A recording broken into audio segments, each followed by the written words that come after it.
رمضان مرحبا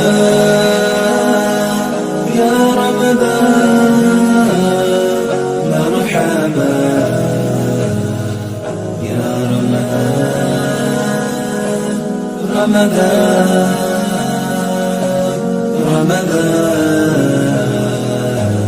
رمضان مرحبا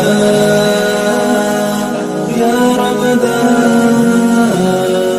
مرحبا يا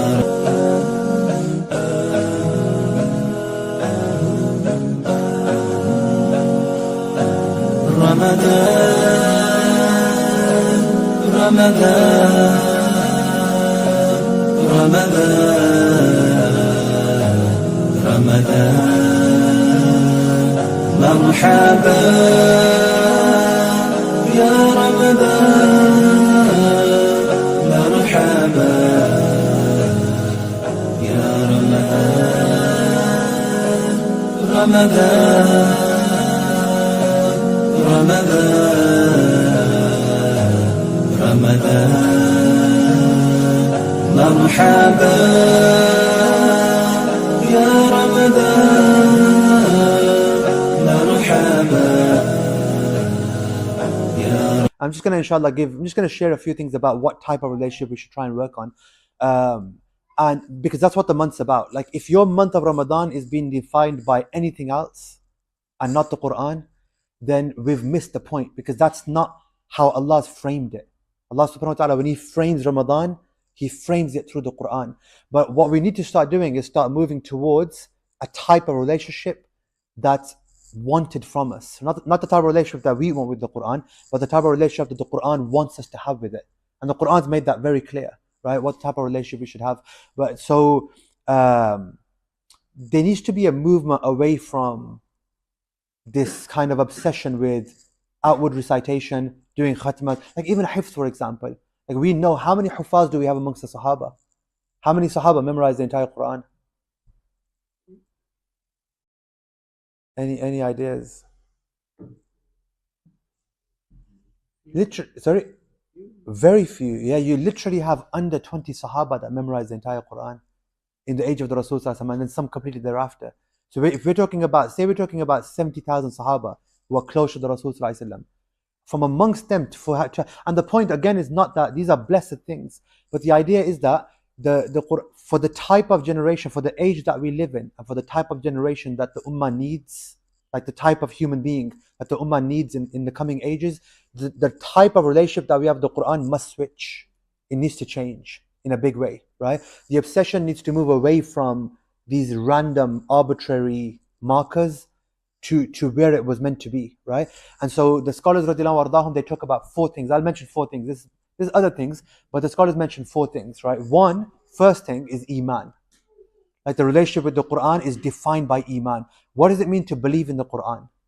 Right? And that becomes a discussion in itself. But the first thing the ulama mentioned in terms of your personal connection with the Book of Allah, the first thing is your connection in it by way of faith, by way of Iman inside the book, right? And what that essentially means is that the Quran becomes your defining lens for how you interact with life, right? So in other words, when things happen in life, the events of life, the difficulties of life, whatever it is, whatever's happening inside your life, you look at it through the lens of the Quran. Any event that's happening, and what I mean by that is, as an example, right? If you want to look at this, and this is what was happening with the Sahaba. Like sometimes, though, if you look at the Quran, sometimes it feels like a very insensitive. If the Quran was a human being, sometimes it feels very insensitive. So I'll give you an example, right? So you just had Hudaybiyah, right? So you've had Hudaybiyah. You know what happened in Hudaybiyah? The Sahaba radiallahu anhum in Hudaybiyah, they get a bad deal with the companions. Sayyidina Umar ibn al-Khattab, we know the words that he says, right? He goes to Sayyidina Abu Bakr and he says, "Alasna ala haqq." Like, are we not? Is this not true? Alasna ala dinillah. Are we not upon? Why are we taking a knock for being upon the truth? Sayyidina Umar is questioning, Sahaba asking questions. Like, so in all the outward sense, the Sahaba have been, they were in ihram. They were not allowed to enter Makkah al-Mukarramah, right? Think about Abu Jandal, just that one occasion where the Sahaba stood there. they're being told to take their ihram off. The Rasul just signed a treaty, and a Muslim prisoner, one of their brothers, Abu Jandal, he's brought in shackles, he's chained up, and he walks right past the ranks of the Sahaba, and he begins to weep and beg the Prophet ﷺ for mercy. And the Rasul ﷺ, he turns to the Quraysh and he says, I'm going to take this one. And the Meccans said, you've signed the deal. The deal is that you don't take any prisoners of war, right? Like if you catch anyone, you return them. If we catch someone, we do not return them. That was the deal. And the Rasul signed it. And so Sayyidina Umar ibn al-Khattab, he says, Ya Rasulullah, will you let Abu Jandal walk in shackles in front of us? And the Prophet ﷺ turns away from him, right? He can't even respond to him. And so Sayyidina Umar then runs to Sayyidina Abu Bakr as-Siddiq and he says, what is this? Why are we taking a knock for being upon the truth? And so they get into this mode, and he's going to other Sahaba. And so imagine that moment, the complete despair, the state of defeat, right? Now imagine you've got trauma from that, right? Like imagine you've got trauma from Hudaybiyah, and you go to your shrink or your counselor or your psychotherapist or whoever you're going to go to, right? So and you go to your psychotherapist and he says, you know what, I've got trauma from Hudaybiyah, right? Like if you imagine us being in Hudaybiyah, there'd be like permanent trauma, right? Anyway, so he said, I've got trauma from Hudaybiyah, and the therapist is like it's all right. That was a good day. And you're like, but why are you not validating me? What about my feelings? I feel traumatized. I need some validation here, right? If you sometimes the Quran is very insensitive, right? So they've just gone through all of Hudaybiyah, and there's all this trouble, and there's all this trauma, and Abu Jandal, and they used to call it Yawmu Abu Jandal. So Umar ibn al-Khattab, his trauma was so strong, he would say, Ya Rasulullah, is this going to be like the day of Abu Jandal? Like every time after Hudaybiyah, he would refer to it as the day of Abu Jandal. Like the day we let Abu Jandal walk shackled because we couldn't take him, right? And so now what happens is the Quran comes down. So imagine the Quran's your therapist. The Quran's dealing with your post-Hudaybiyah trauma, right? What does the Quran say? Oh, Hudaybiyah, inna fatahna laka fathan mubina. That was like a major, clear victory. Hudaybiyah, we gave you a victory. Not even like a victory, we gave you conquest on that day. You were like an army that went in, trampled the enemy, and came back completely victorious, right? That's Hudaybiyah. It's not even like Fathan, it's Fathan Mubina. It's like we've given you a powerful, manifest Fatah, right? So if you're Sahaba and you're traumatized, you're thinking, what's going on here? Like, how is that a Fath Mubin? Or like Allah subhanahu wa ta'ala when He speaks about the genocide, you know about the women that used to be, the daughters that were buried alive by the Arabians. In Surah Al-Buruj, and Allah says in Surah Al-Buruj, He mentions all of these, about the difficulties of the people of the past nations, the trauma, talking about a genocide that went by, the believers were killed. And then Allah subhanahu wa ta'ala says, ذَلِكَ هُوَ الْفَوْزُ الْكَبِيرُ, right? Surah Al-Buruj. ذَلِكَ هُوَ الْفَوْزُ الْكَبِيرُ. That is the supreme success, right? The Quran is completely, that's what's meant by Iman here. In other words, what the Quran was doing was, you're having an event in life, you're reacting to it, and the Quran comes down and says, it's not the way you're seeing it. This is God's perspective on it. So now, do you take your perspective or do you shift to the divine perspective? Like, do you sit with your feelings about the event, or do you align your feelings with the divine want? That's the idea, right? And this happens constantly throughout the Quran, by the way. There's examples after examples of situations inside the Quran. The Sahaba are outwardly having it very difficult. Quran comes down, redefines the entire thing, right? And so now the question becomes, when we talk about having Iman in the Quran is not like, I believe it's the book of Allah. Khalas. Right? So what does it mean to believe it's the book of Allah? What's meant by having Iman in the Quran, are you prepared to sacrifice your perspective for the Quran's perspective? Are you prepared to see what you see as a loss? Are you prepared to say, no, it's a victory? What you see as pain, are you prepared to say, no, it's pleasure? Right? What you see as a loss, are you prepared to see as a gain? Are you prepared to shift your perspective to the divine perspective? That's Iman. Iman is not, it's not like a verbal claim that I believe that is book of Allah. And so the Sahaba radiallahu anhum, the first thing you see about them, they would just change perspective. Every time the Quran came to shift their perspective, like, I mean, think about the day the Rasul is removed from Makkah al-Mukarramah. So the Prophet now, there's all the Sahaba have left. The Hijrah is taking place. They are literally being broken down, weakened.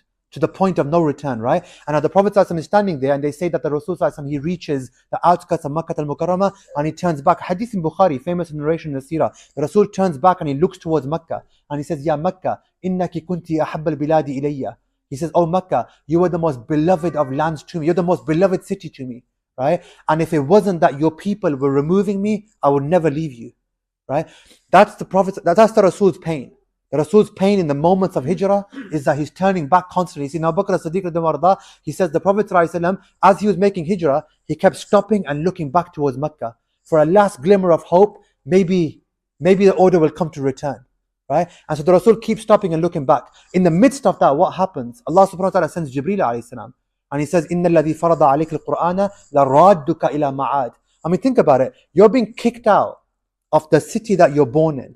All of your companions persecuted, sent before you, right? Some of them in Habasha. All of your properties being taken off you. In the midst of that, as you're leaving the city, Allah subhanahu wa ta'ala says, the one that's given you the Quran is about to take you back to Mecca, right? In other words, you're not even leaving. You're just about to return. In the midst of, and he says it in the past tense. إِنَّ الَّذِي فَرَضَ عَلَيْكَ لَرَادُّكَ إِلَى مَعَادٍ. He's returning you right now to Mecca, and he's on his way out, sallallahu alayhi wa sallam, right? Immediate shift of perspective. It moves immediately, like, I'm not leaving, I'm actually coming back. And when he comes back, it's all glory, right? And so that's the ultimate return. And so what's meant by Iman, like, there needs to be an alignment with the Quran's perspective. The idea is not that we become people who embrace the Quran as the book of Allah, or begin to recite the Quran more. All of these are, like I said, blessed things, all barakah, all goodness, right? But it needs to begin with Iman. That's the first thing. Second thing the scholars say, and we'll end with this, is love. The Sahaba were defined by their love for the Quran. Again, this is all before tajweed. It's all before maqamat. It's all before tartil. It's all before competitions in hifz, right? All of this comes first. All of those things are secondary, right? You can be a person of the book of Allah and not have any of that. And like we said, this is not knocking any of it, because this is part of our tradition. But the idea is that we need to kind of get the coordinates right. We like prioritize things in the right order. So the first thing is Iman. And what we mean by Iman in the Quran is the shifting of your perspective. That you begin to see things the way the Quran wants you to see them. You acquire a Quran lens.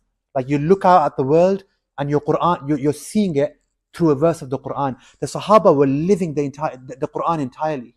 Like, it's interesting because sometimes the Sahaba would be having mundane conversations and they were quoting stories from the Quran, ayat of the Quran. And for example, they might be talking about food and they're quoting a verse of the Quran. And what that indicates is the Quran was like literally involved in every small event inside their lives. It was there. They had something they could recite. And people used to have this type of Quran literacy. Like, there was an age, even if you couldn't do it in Arabic, like even if you go back 30, 40, 50 years, people were able to recite verses of the Quran, the meaning of the verses, based upon different events that were happening in life, right? So difficulty comes in life. People knew the verses about, these are tests from Allah subhanahu wa ta'ala. Allah will test you by losing X, Y, Z. People knew these things. It was basic literacy because people were aligned. But this had become part of the culture. It's interesting because in any culture that you go to, in a Muslim culture, like a thriving, living Muslim culture, someone dies and they all, no matter what they say in their own language, they all say, Inna lillahi wa inna ilayhi raji'un. That had become part of the culture. Like, it's become embedded, right? That's part of the way they function as believers, right? So that's the first thing. Second thing, as we said, is love. And this is something that we miss in a very big way, right? Like, once you've aligned yourself with the Quran, the bedrock, the absolute foundation of your connection with the book of Allah, even if you don't recite it, because this will make you recite it, but the absolute foundation of your relationship, it has to be a love for the book of Allah. So that narration that's often narrated in Tabarani, some scholars say it's a hadith, most scholars say it's an athar from the Sahaba radiallahu anhum, but they say, عَلِّمُوا أَوْلَادَكُمْ ثَلَاثَةَ خِصَالٍ. Sayyidina Ali alayhi salam, he says, teach your children 3 qualities, right? What are the three qualities? حُبُّ اللَّهِ وحب الرسول وحب القرآن وحب أهل بيت الرسول صلى الله عليه وسلم, right? Or كما قال. In the narration it says, teach your children 3 qualities: the love of the messenger, the love of his family alayhi salam, and the love of the Quran. And what's interesting is not saying teach your children to recite the Quran, which of course follows from loving it, and he's not saying teach them to memorize the Quran. He says teach your children to love the Quran. Because if that can be, and this is something that you'll find with the Sahaba, like the Sahaba radiallahu anhu. Look at Sayyidina Ikrimah ibn Abi Jahl. Ikrimah is the son of Abu Jahl, and he becomes a Muslim right at the end, after Fathu Makkah. Like he's the one who, even when Rasulullah enters Makkah, he doesn't want to submit, and so he goes. He darts towards the Red Sea. He runs away from the army of the Prophet and he says, "I will not convert." It's no acceptance. And then his wife chases him all the way to the Red Sea. Right? She literally goes there and she says, "Look, if I bring you a guarantee from the Prophet that you will not have trouble, will you accept the faith?" Because he was just worried about being alive. And he says, "I'll accept it." So he waits there at the Red Sea. And she goes and she says to the Prophet, Ikrimah wants to convert, but the condition is that you don't harm him. Like, will he be forgiven for his crimes, for his sins? And the Rasul says he'll be forgiven. And she says, "Give me a sign, Ya Rasulullah." And the Prophet in the narration, he gives her his burda and he says, "Go take this to Ikrimah and show it to him and say that the Rasul is waiting for him." Like an enemy, son of Abu Jahl, right? Like definition of enemy. And so now Ikrimah comes back with the wife goes, she brings him back, he comes to the Prophet, look at what happens. Again, look at the shift, right? What is it? 15 years of animosity, right? Waging wars against the Prophet ﷺ, animosity against the Rasul ﷺ. So all of that, and then the minute he converts, the minute he receives the Quran upon the tongue of the Rasul ﷺ, what's the change? They say Ikrimah ibn Abi Jahl, in the age of Sayyidina Uthman ibn Affan, when the Quran was written down, if he ever found like a piece of paper or a piece of cloth with the Quran written down, he would take the piece of cloth, he would look at it and say, "Kalamu Rabbi, Kalamu Rabbi, فغشي عليه, ثم أفاق, Kalamu Rabbi, Kalamu Rabbi, غشي عليه." They say he would pick up the written copy of the Quran and say, "The speech of my Lord in my hands," and he would faint. He couldn't fathom that Allah subhanahu wa ta'ala's words can be put on paper and they can be seen by the eye. Inshallah, we're gonna end inshallah in a minute, right? So they can be seen by the eye. So he would look at the Quran and he would literally just pass out. He would literally faint. And then they say he would come back around and he'd pick up the Quran and literally just say the same words, "Kalamu Rabbi, Kalamu Rabbi." He'd faint, radiallahu anhu, right? That was where they were at. And we can mention Sahaba stories. They literally, all of the Sahaba defined by their love for the book of Allah subhanahu wa ta'ala. And so we have to start shifting these things. Like the coordinates of your connection with the book of Allah, they need to move. And there's inshallah other things, and we hope we get another chance inshallah, maybe this Ramadan or after, but we'll carry on with the discussion. But one of the things to think about, and practically speaking, what this means is to go back and to begin to revisit how you relate to the Quran. Like, don't make it about your khatam necessarily. Don't make it about how many Qurans you clock, right? Try and have a visceral connection, right? Try and bring it to life and just come to terms with what this is. Like, it's the speech of Allah revealed upon the tongue of the Rasul, received upon the tongue of the Prophet ﷺ. And that's where you and I take it from the tongue of the Rasul ﷺ. And so inshallah, we ask Allah for tawfiq, we ask Allah this benefit inshallah. We ask Allah subhanahu wa ta'ala that we can have inshallah a permanent connection with his books. وصلى الله على سيدنا محمد وعلى آله وصحبه وسلم. الحمد لله رب العالمين.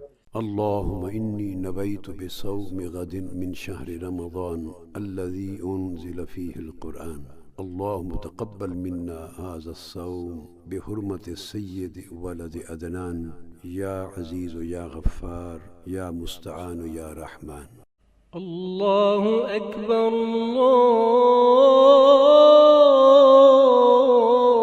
الله أكبر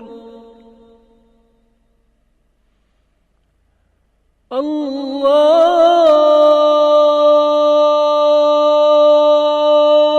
أكبر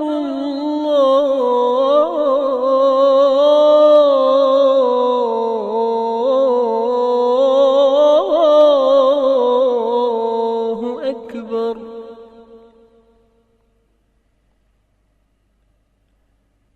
أشهد أن لا إله إلا الله.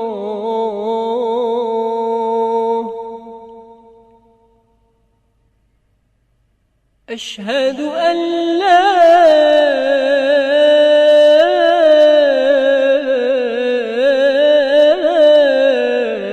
إله إلا الله.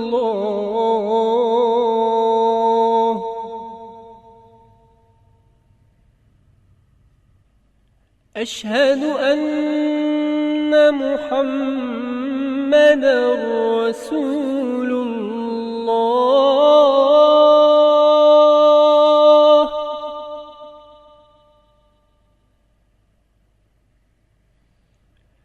أشهد أن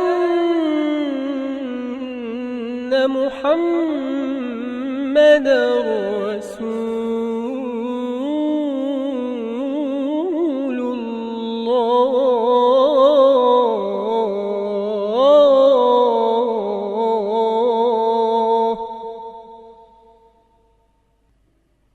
حي على الصلاة.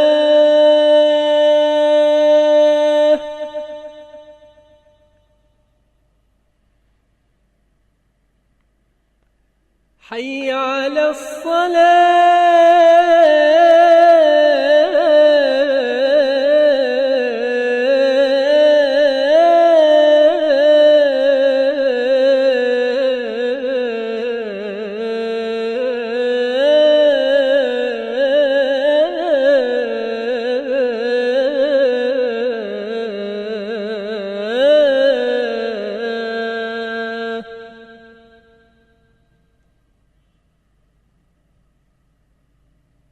حي على الفلاح.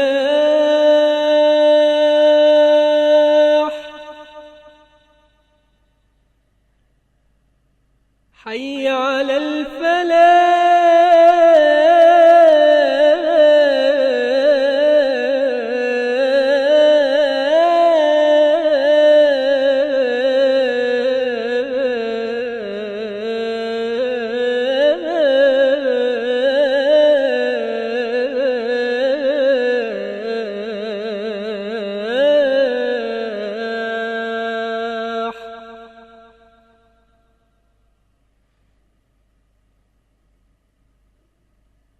الصلاة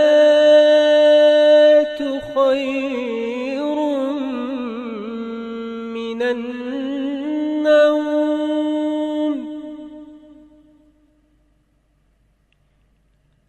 الصلاة خير من النوم.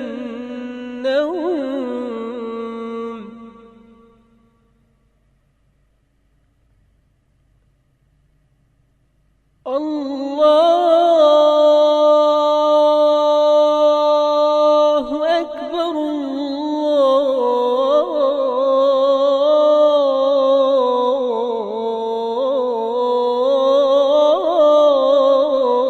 الله أكبر.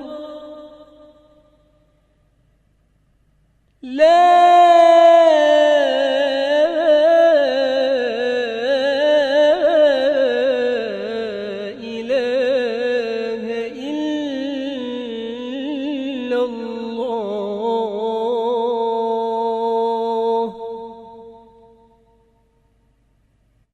اللهم صل على سيدنا ومولانا محمد وعلى آله في الأولين.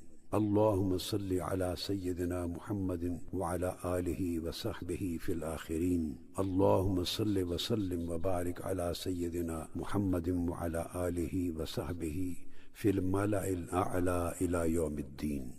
اللهم رب هذه الدعوة التامة والصلاة القائمة آت سيدنا ومولانا محمد الوسيلة والفضيلة والدرجة الرفيعة وابعثه مقاما محمودا الذي وعدته وارزقنا شفاعته يوم القيامة إنك لا تخلف الميعاد.